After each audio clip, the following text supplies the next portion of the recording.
What did you do in the great Cyberwar, Daddy? What can I say? The answer is pretty much what everyone else did, which is try and survive. In other words, nothing. The first we all knew about it was when the electricity went off, and did not come back on again. Then other utilities, water, gas, and phones. Then the net itself went down and everyone was in the dark both literally and figuratively. All of that within the space of a few hours. For some it happened overnight and they awoke to a broken world. Most cars still ran, for a while, although GPS was also out. Self-driving cars didn't. When the fuel ran out, the gas stations were not pumping because of no electricity. The supermarkets along with everyone else could not buy or sell because the payment systems were offline. Within 24 hours looting broke out on a global scale from the richest nations to the poorest, and martial law became the new norm. Nobody died directly in the first cyber strike. However, as days turned to weeks and looting became rioting and in many places turned into civil war, the casualties headed into the millions as governments struggled to organize the necessities of life. In much of the world, disease and mass starvation added to the deaths. I had some notion of just how bad it was a couple of nights after the strike. In the cities, people for the first time had a clear view of the night sky once the fires had died down. It was total blackness. We went outside onto the roof and watched the shooting stars, except they were anything but. They were debris from satellites re-entering and burning up. It's been 2 years now and I can't exactly say things have returned to normal. Food is still rationed since distribution was the hardest part of the infrastructure to recover, and such fictions as money and credit no longer mean anything. It's all turned very old school Soviet, with a command economy where the military is the backbone, complete with uncooperative people being put into labor camps and everyone being assigned work whether they like it or not. No work, no eat. It turns out that things like human rights take a backseat when your stomach is empty.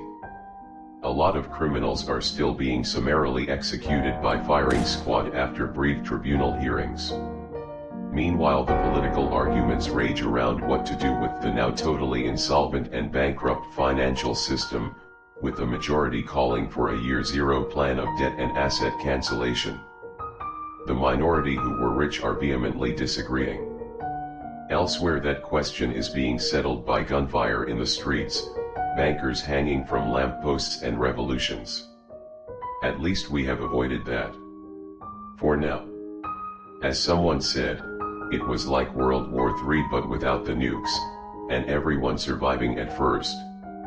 For those nations that had civil defense planning, which most did not, it was either too little by being geared to localized natural disasters such as earthquakes, or too little by being geared towards an expectation that most people would be dead and hence not a problem. So, what happened? Nobody knows, and if they do, it has not been made official public knowledge.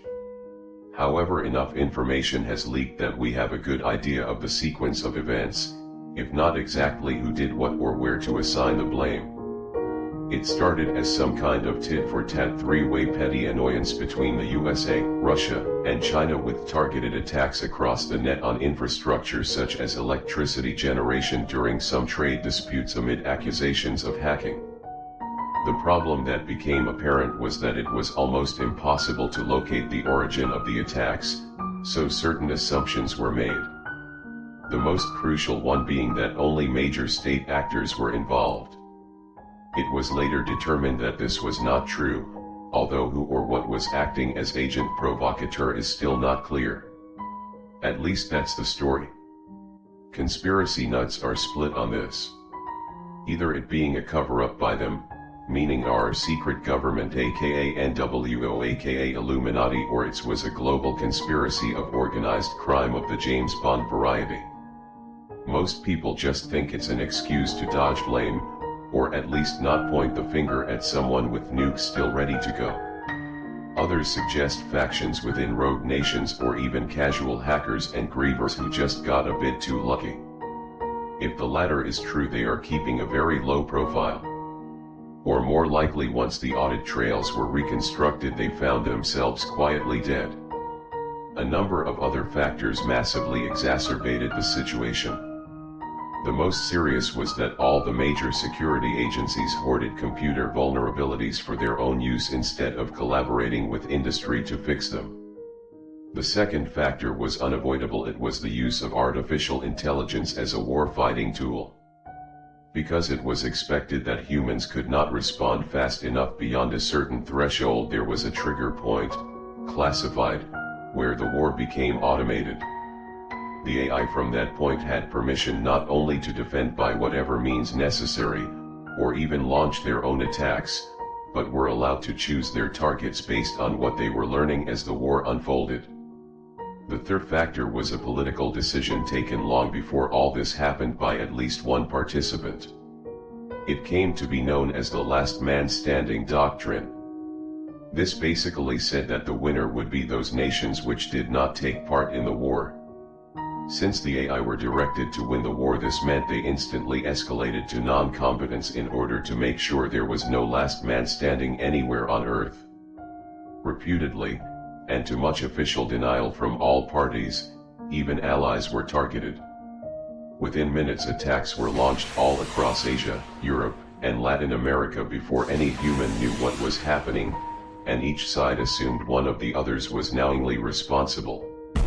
The predictable response was that a lot of petty players joined in the fight and later muddied the waters further as they used it as an opportunity to settle old scores the traditional way with military forces and a series of real wars across most of the politically unstable regions of the world.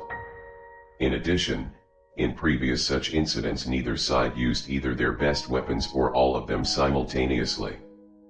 Nor did they attack with the aim of doing maximum permanent damage. At this point, much of the net was still functioning because all sides needed it for offensive operations, but at about an hour into the war, an inflection point occurred where the AI decided defense should be primary, and net connections were severed. Some of them physically by explosives that had been pre-placed on undersea cables. China fared somewhat better with its Great Firewall, but in truth it was leaky and offensive operations into China continued. Elsewhere it made almost no difference other than taking civilian computers offline. Even as nations were trying to isolate themselves, a second wave of attacks emerged from Internet of Things devices that had been suborned into botnets weeks, months, or in some cases years in the past. Later jokingly referred to as the attack of the toasters, it made the isolation tactics pointless. On all sides, by 2 hours into the war, military forces were on standby and politicians were being briefed on developments. Then some of the tens of thousands of low-orbit comsats that provided cheap global net connections by competing nations and corporations began to go dark. That is, although they apparently continued to route traffic according to intelligence analysts, control had been lost and nobody knew exactly what they were doing or who was operating them. At this point, at least two fateful decisions were made. The first was to order all non-military comsats shut down for the duration, and the second was to hit those that failed to do so with anti-satellite missiles. This decision occurred almost simultaneously in at least two nations. There was one good thing that prevented the war from turning. Traditional hot nations only attacked their own assets.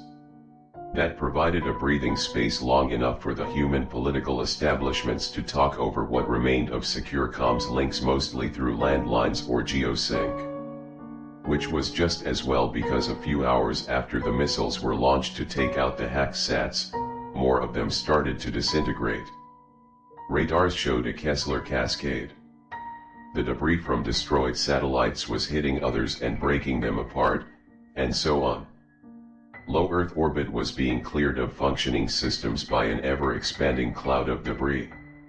The most expensive fireworks show in history. Hostilities officially ceased within 24 hours. The damage was immense, with the net being severely fragmented and most of its bandwidth disappearing for years. Nobody was going to be putting up new satellites into the shotgun blast sweeping around the planet. The major problem was getting the electricity grids working and stable. In some places this took weeks. It is a non-trivial thing to restart a hacked continental grid from scratch. And highly non-trivial to restart a global economy, damaged far beyond that of even the worst recession or depression. Plus, when electricity was available and parts of the net came online, attacks from dormant or fragmented botnets would flare up, most as distributed denial of service shots flailing around at nonsensical targets that ate up the bandwidth and time as they were tracked down and eliminated. Meanwhile, just about every business on the planet was technically bankrupt. Total cost to date, estimated, 50 million dead, 40 trillion US dollars of damage.